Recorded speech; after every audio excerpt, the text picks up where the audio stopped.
Hapon po sa ating lahat. Magandang hapon po. Tuloy po ako. Bago pa po, before I give my presentation, let me ask you one thing. At pakitaas lang po ang kamay. Sino po ang nakaubos ng ating lunch ngayon? Pakitaas po ang kamay. O konti. Sino po ang maraming natira? Sinong hindi kumain ng gulay? Yan, marami. It's something related to what I'm going to talk today. It's something that ito daw po ay tutumbas ng nawawala dahil sa traffic. Alam po ba natin ang movie na ito? Tinimbang ka ngunit. Alam po ito ng mga centennials at hindi alam ng mga millennials. But more than that, as you know, the Food and Nutrition Research Institute is mandated to look at the nutrition situation of the country. And our findings in 2015 show that 3 out of 10 0 to 5 years old children are stunted. Kulang sa taas ayon sa kanyang edad. And of course, 21% are underweight o kulang sa timbang ayon sa kanyang edad.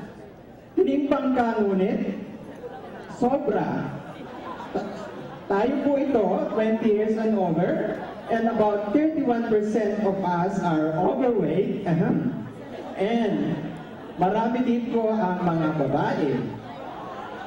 And that showed us that the Philippines has a double burden of malnutrition, where overweight and obesity exist side by side with undernutrition in the same country. Now, just for our understanding, do you know that stunting is largely irreversible? Hindi na po ito natutugunan. And it is about the outcome of inadequate nutrition and bout of infection, particularly on the first 1,000 days of a child's life. Stunting is also a measure of lost growth potential associated with reduced grade level attainment. And stunting has long-term effect. It diminishes cognitive and physical development, reduced productive capacity, and poor health. Now, what's the situation? Are we doing great? Maybe yes, because it's reducing. But if we look at the number of affected children 0 to 5 years old, it runs to about millions, particularly for stunted. Hindi po ba tayo na babahala doon? The reason why we did not meet our Millennium Development Target for 2015. So, pag-aralan po natin ito, and what we did was to disaggregate this into months. Makikita po natin dito na yung red line at 6 months biglang tumaas. And on the first 6 months, medyo okay pa siya. However, after 6 months, pataas ng pataas yung prevalence of stunting. And this is something we need to look at. What are our other interventions being given by the government? It seems that medyo lihis tayo. We need to look at particularly the first 2 years of life. And we see that this is the opportunity for us to improve the child's nutrition. This is the first 270 days during pregnancy and the first 2 years of a child's life, as shown by the graph. Now, what S&T solution can we offer? So the Food and Nutrition Research Institute has done extensive studies such that we will be able to respond to this problem. And this is the malnutrition reduction program. It is composed of 2 strategies: technology transfer of the technology developed by the Food and Nutrition Research Institute, and the DOST PINOY, which stands for Package for the Improvement of Nutrition of Young Children. So we did a clinical study, we did a field trial, such that this model of intervention can be proven as effective. And it has shown that among 1,000 children in Samar, in Bulacan, in Pangasinan, and part of Antique showed significant improvement in terms of weight and height of children. We also teach the mothers in terms of the caring of children and some of nutrition intervention and the knowledge about nutrition, and showed a significant improvement of 2 point percentage increase in their knowledge. So what we did is to scale this up, and the strategy we use is the supply and demand strategy. So what is the supply? Supply strategy is through the establishment of complementary food processing facilities in all over the country in partnership with the local government units, SOCs, and NGOs. So we had set up about 38 processing facilities, and about 5 of it, or 6 of it, is a production plant that produces the complementary foods of about 150 kilos per hour. So we are in areas and provinces, different areas in the Philippines, where we set up either small, medium, and large production facilities. So what is the demand supply? We encourage the local government unit to buy in this program. To buy in means that we encourage them to pass a resolution such that this can be sustained through provision of funds for their program. And of course, nutrition education. So what we call this is the DOST PINOY. It's a package for the improvement of nutrition of young children, which is composed of 2 components. The feeding program, which is done by the local government, not by the DOST, and the nutrition education through the caregivers and barangay nutrition scholars. So we are in strategically areas of the country where we advocated the program. Now, as of today, we have produced millions of packets of what we call complementary foods in close to about 99 municipalities and provinces, and several of these policies and resolution. And we have trained some of the barangay health workers such that they will be the one to implement in the region and in the provinces.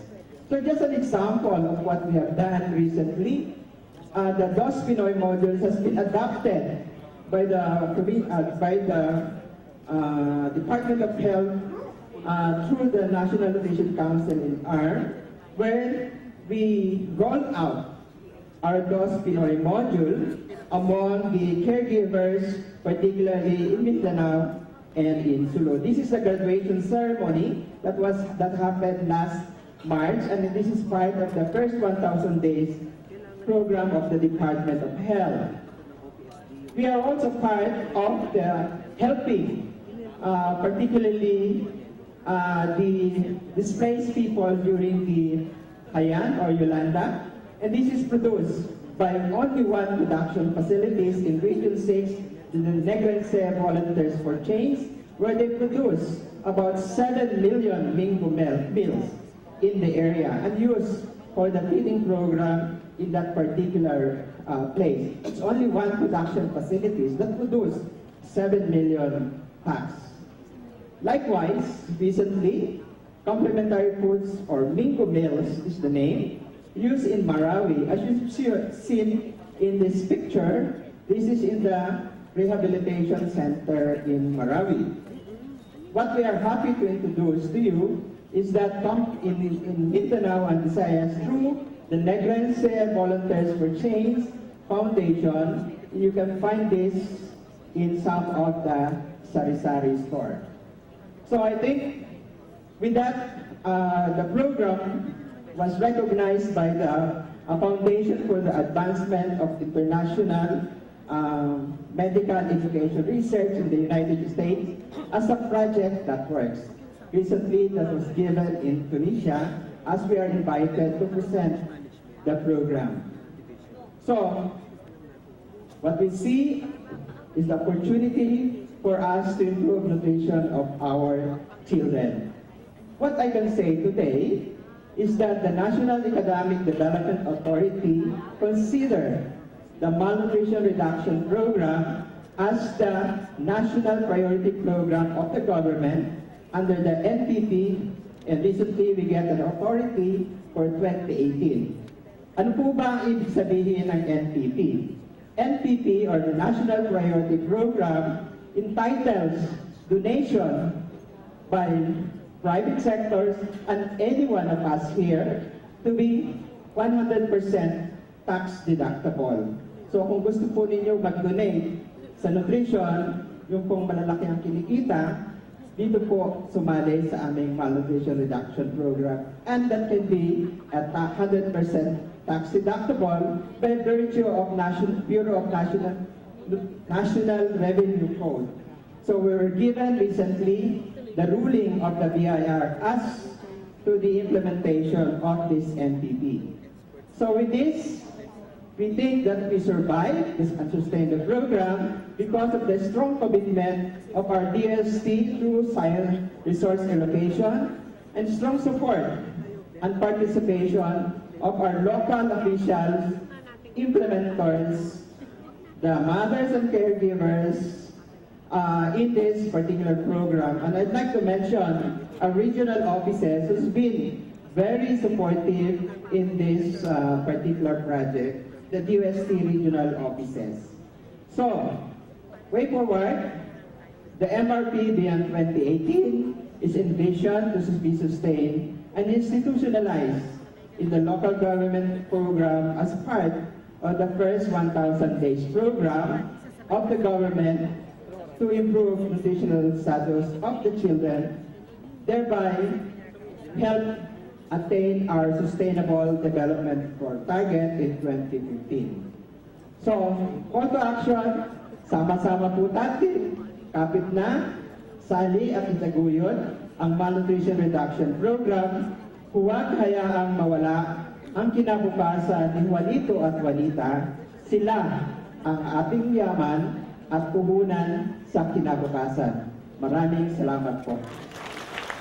Thank you very much, Dr. Mario Capanzana, Director of the Food and Nutrition Research Institute.